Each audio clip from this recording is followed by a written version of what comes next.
はい、皆さんこんばんは。アストロカウンセラーのターラです。いつも動画のご視聴ありがとうございます。今回は11月後半のタロットリーディングをさせていただきます。ちょっと11月はですね、忙しすぎてタロットリーディングする時間ないかなと思ったんですが、先日ようやくノートが完成したので、ちょっと急遽後半のものを取ろうと思います。特に11月8日の月食の時は結構エネルギー強かったなと思うので、大変だった方もいらっしゃるんじゃないかなと思います。ぜひ後半はですね、心穏やかに過ごしていただけるように、何かしらこのタロットリーディングがお役に立てれば嬉しいです。それとあとですね、そのノートの、表紙のアンケートを取らせていただきまして、約 80% ぐらいの方がこちらの星空を希望してくださったので、これで作りました。でこれはですね、毎月星からのメッセージで解説しているその星のエネルギーはもちろんのこと、2023年ってどんな年なのっていうこの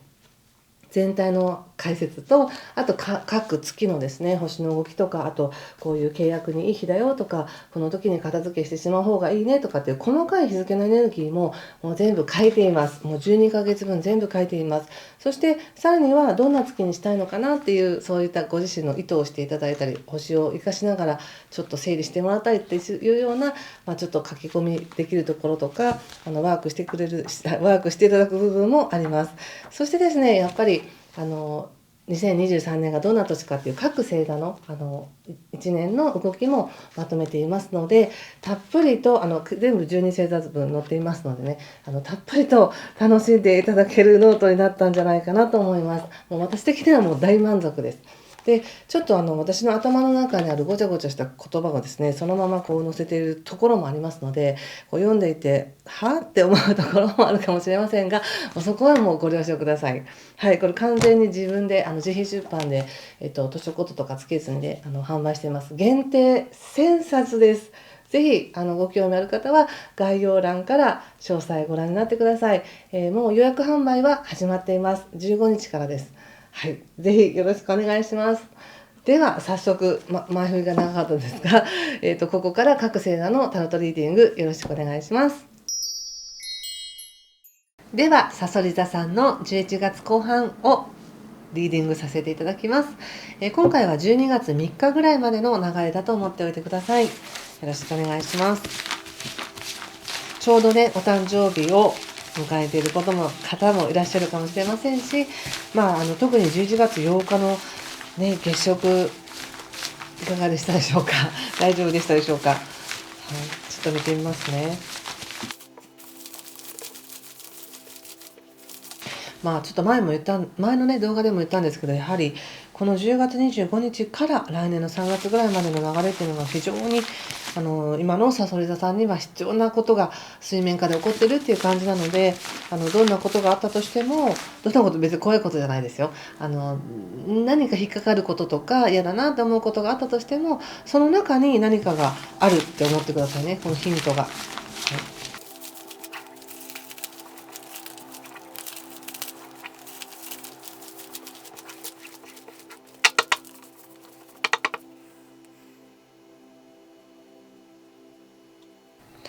はい、じゃあ一緒に見てみましょう。11月後半です。フール逆です。確か前の時フール出てましたよね。はい、フール逆。そしてエンペラーの逆。そしてジャッジメントと運命の輪の逆。そして戦車。吊るし人。ソード8の逆。タワー逆。ワンドエース。そしてオラクルは、はい。ソードの6です。チェンジって書いてますね。やっぱりお誕生月ですからかね。でもなんかもう濃いなって感じがしますね。確か前は11月全体で見たので、その時にやっぱり11月後半で確かフールの逆が出てたなっていうのがなんかちょっと印象的だったんですけど、今回はフールの逆から始まるんだなって思ったので、はい。そうですね。まず11月の、後半から12月3日にかけて、やはり物事が変化していきます。で、これは11月の前半までの動きですね、ちょっと待ってください。11月の前半までに、なんかちょっとこう傷ついたこととか、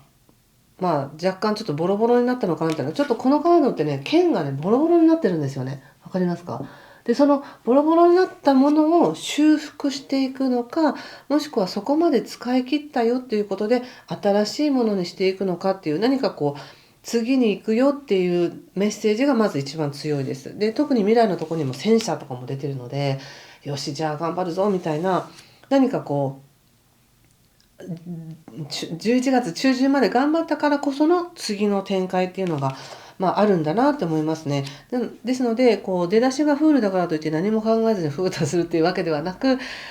やっとこう一息入れたりとか、もしくは何かが一つ区切りがついてやりきったぞとか、もう本当に終わったんだなとか、いろんなことでこの10月末に本当にいろんな大きな区切りがあったと思うんですね。で、その区切りを持って、じゃあここから変わっていきますって言った時に、まだやっぱりその完全にもう万全の状態でいけるかっていうとそうではない。さっきのちょっと剣が錆びているというか、ちょっとあの硬いものを切りすぎたみたいな感じで、ちょっと、傷がついているので、その傷を癒すまでの時間っていうのは少しいるなっていう感じがします。うん、ただそうですね。でもここまでの流れすごく良かったと思いますよ。やっぱりジャッジメントっていうカードも出ているので、何か自分の中でずっと眠っていたことがようやくここで何かをこう超えるきっかけがあったっていう感じもありますし、だから本当になんか印象的な感じなんですけど、こうもう死ぬ気で戦ったのかなっていうような感覚ですね。なので、ちょっと表現がちょっと悪いかもしれないんですけど、死ぬ気でやったとか、もう本当に怖かったんだけど、その恐れを向き合ったとか、例えばこういうのってあの、うん、一番なくしたくないと思ってるものに対してそれをなくすのが本当に怖いってあると思うんですけど、でも実際はそうでもなかったみたいなね、なんかそうでもなかったって言うと語弊があるんですけど、例えばの話ですよ。すごく可愛がってるワンちゃんがいて、もう本当にそれがもう病気でもういつ亡くなっても亡くなるかわからないみたいな、ずっとこう点滴打ったりとかいろいろしてるっていう状態の方が苦しくて、でも絶対なくしたくないし頑張ってほしいしみたいな、でも早く安らかになってほしいしみたいな状態が一番苦しいわけじゃないですか。でもなんかそれを迎えて、もう虹の橋渡ったんだなっていうところで、その自分の苦しみも超えていくみたいなね、なんかそれはあくまでも例えですけど、そんな感じで自分が一番なんか嫌だったところに向き合って、経験した結果、多少もちろん心身ともにちょっと疲れたなとか傷ついたなって思うところあるけれども、それをやっと超えたんですねっていう感じがします。でそこからじゃあこれからどうするんですかっていうところなんですけど、ちょっと見てみますね。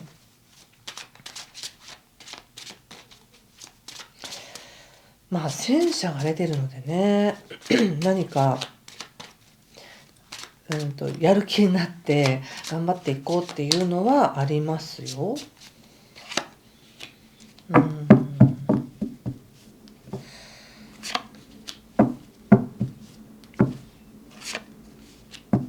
そうですね。何を、目標にじゃあその戦車で向かっていくのかって、どこに向かっていくのかっていうところなんですけれども、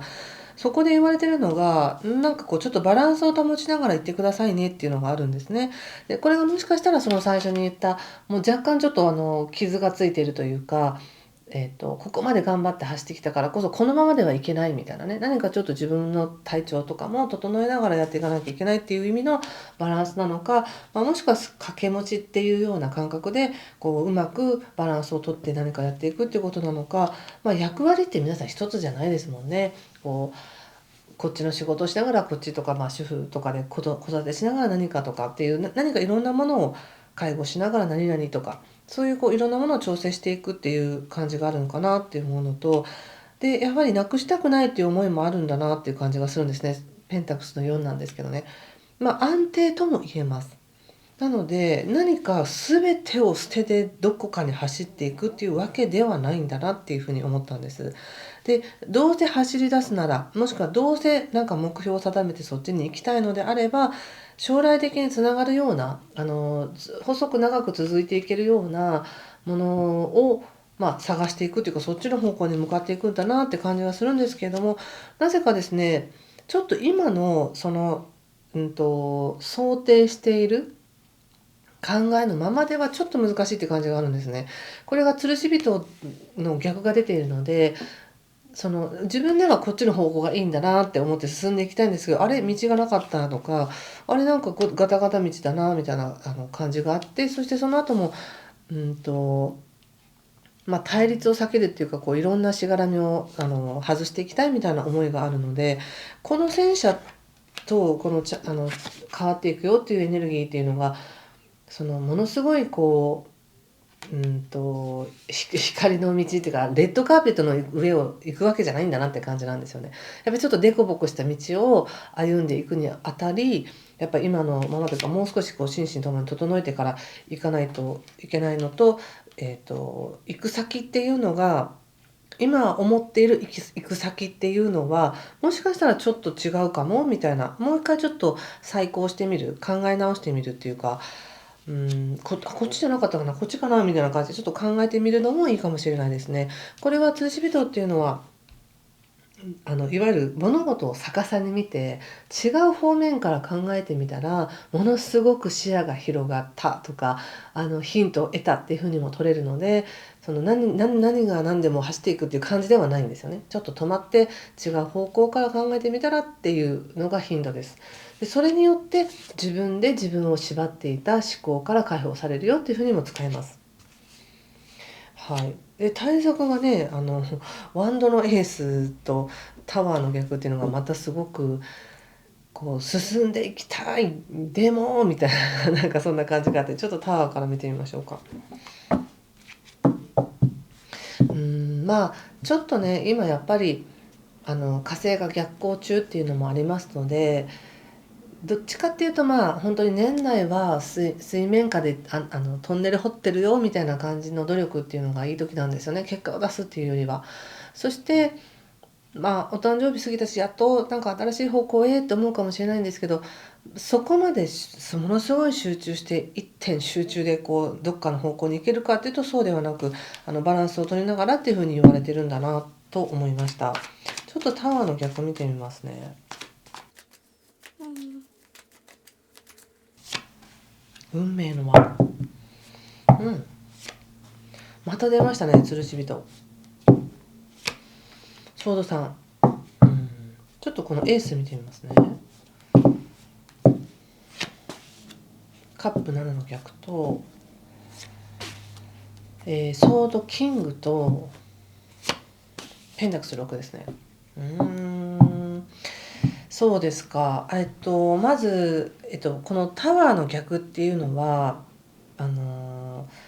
何か怖いことがあるとかトラブルがあるとかいうわけではなくて、さっきのですね、この新しい方向に進んでいくって言った時にちょっと待ってねみたいな感じがあるわけです。しっかりと心身を整えて準備をしてからでもいいんだよみたいな、そんなにすぐに暴走しないでねっていう感じがあるんですよね。でなんとなくもう暴走したい気持ちはあるけど、ちょっと待ってねみたいな、逆さに見て物事の違う方面からも考えてみてねっていうのがもう一回メッセージと出ているのと、あとやっぱりその時っていうのは焦らなくてもその時が来るからみたいな感じなんです。だから準備ができてないのに無理やり出発してなんか雷とか天候が悪化して進めないってなるよりは、ちゃんと準備して整えていったらたまたま晴れだったみたいな、そんな感じでタイミングがちゃんとあるので無理に進めなくてもいいよっていうことと、あともう一つちょっとなんだろう、ちょっと私の中では深いメッセージだなと思ったんですけれども、このエンペラーですね。サソリ座の皆さんってね、本当に底力が強いですし、決めたらやっていくみたいな強さもすごくあるんですけども、今これがまだ逆位置なんですよね。なのでもしかしたら自分では雨風が吹こうともやっていけるみたいな思いがあるかもしれないんですけど、その自分の本当の力っていうものをちょっと違う方面から見てみるっていうのもいいかなって思ったんです。よくね登山家の前も言ったかな、私登山家の話があったと思うんですけど、本当にちゃんとしたっていうか、ちゃんとね、自分で自分をコントロールできる登山家の方っていうのは、これ以上進んだらやばいんだっていうことを自分で分かって、途中でちゃんと下山する。たとえ頂上が目の前であったとしても、行ってしまったら戻れないっていうのが分かるから、悔しいけどここで下山するとかっていうことを判断できますよね。そんな感じで今なんか11月後半になって、よしやるぞみたいな、10月の大変さ抜けたぞと思っていくって言ったとしても、自分のその力量っていうのは別に弱いからいけないとかじゃなくて、強いからこそ、本当に誇りがあるからこそ、プライドがあるからこそ、タイミングを見計らっていくっていうことと、暴走しないっていうことと、自分のことを逆から見てみる、違う方面からも見てみる、相手のことも違う方面からも見てみるっていうふうにすることで、なんか本当にいい、関係性だったりとか、自分の人生っていうのを作っていけるんだなって思ったんです。そしてこのエースのね、こう燃える情熱っていうところなんですけど、ここからね、いわゆる少し、状況を整えることによって、もう情熱は湧いてくるっていうのはあるんですよね。確かに戦車も出てるし、チャレンジって進んでいくし、情熱もあるし、なんですけど、何でそんなにこうちょっと止めさせられてるんですかって言ったら、要するにその見解がもしかしたら違うかもしれないっていうところで、ちゃんと天気予報を見ようねみたいな感じじゃないですか。でそこのヒントとして出たのがカップの7の逆とソードのキングとペンタクスの6なんですけども、やっぱりカップの7の逆っていうのは、何かがはっきりするっていうことなんですけど、そのいろんな可能性がある中の一つがはっきりするっていうことなので、自分にとって、これから進んでいきたい道、この戦車として進んでいきたい道の基準となるものというか、判断となるものが一つはっきりするんだなっていうことと、それに対してソードのキングっていうのは非常に厳しいものなので、もしかしたら自分にも厳しいのかもしれないですね。もっとこうしなくっちゃみたいな、そういう厳しさがあったりとか、もっとここのペンタゴスの6っていうのは本来は慈善事業とかこう何かやってあげるっていうことなんですけど、その前にやっぱこの厳しいキングが出てるので、なんかまるで自分をすごいこなんかいい人に持ち上げて、そうしなくちゃいけないみたいな思ってるのかなって感じがしました。ちゃんと稼いで、例えばですよ、ちゃんと稼いで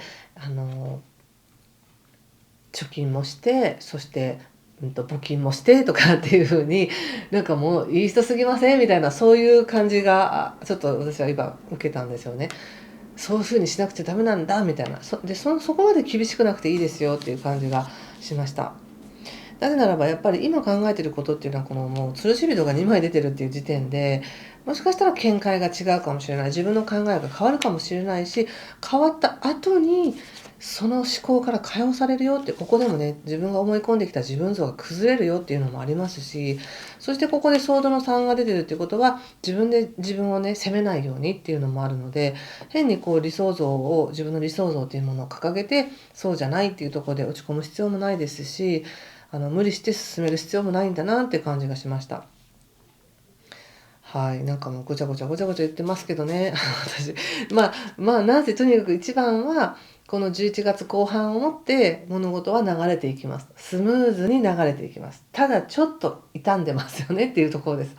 自分自身が。なので、ちょっと癒してねと。癒してから正当な判断しましょうねみたいな感じで。なんか熱があって、すごい例えば会社を休んで、フラフラの状態でもう熱下がりましたから大丈夫ですって言っても、いやいやちゃんと判断できないよみたいな、そんな感じ。ちゃんと休んでしっかりしてから考えましょうねっていう感じがしました。そんな感じですかね。はい、ちょっとこれを皆さんの生活の中に置き換えて、人間関係だったらこうかなとかっていう風に置き換えて考えてみてくださいね。はい、そしてこのリーディング全然わかりませんでしたっていう方は、コメントで聞いていただくか、または LINE のですね、ターラフレンズという有料のメンバーシップのイベントなんですけども、そちらでは続きの質問というか、これはどういう意味ですかみたいな、そういうのをお答えしていく予定ですので、ご興味ある方はそちらも覗いてみてください。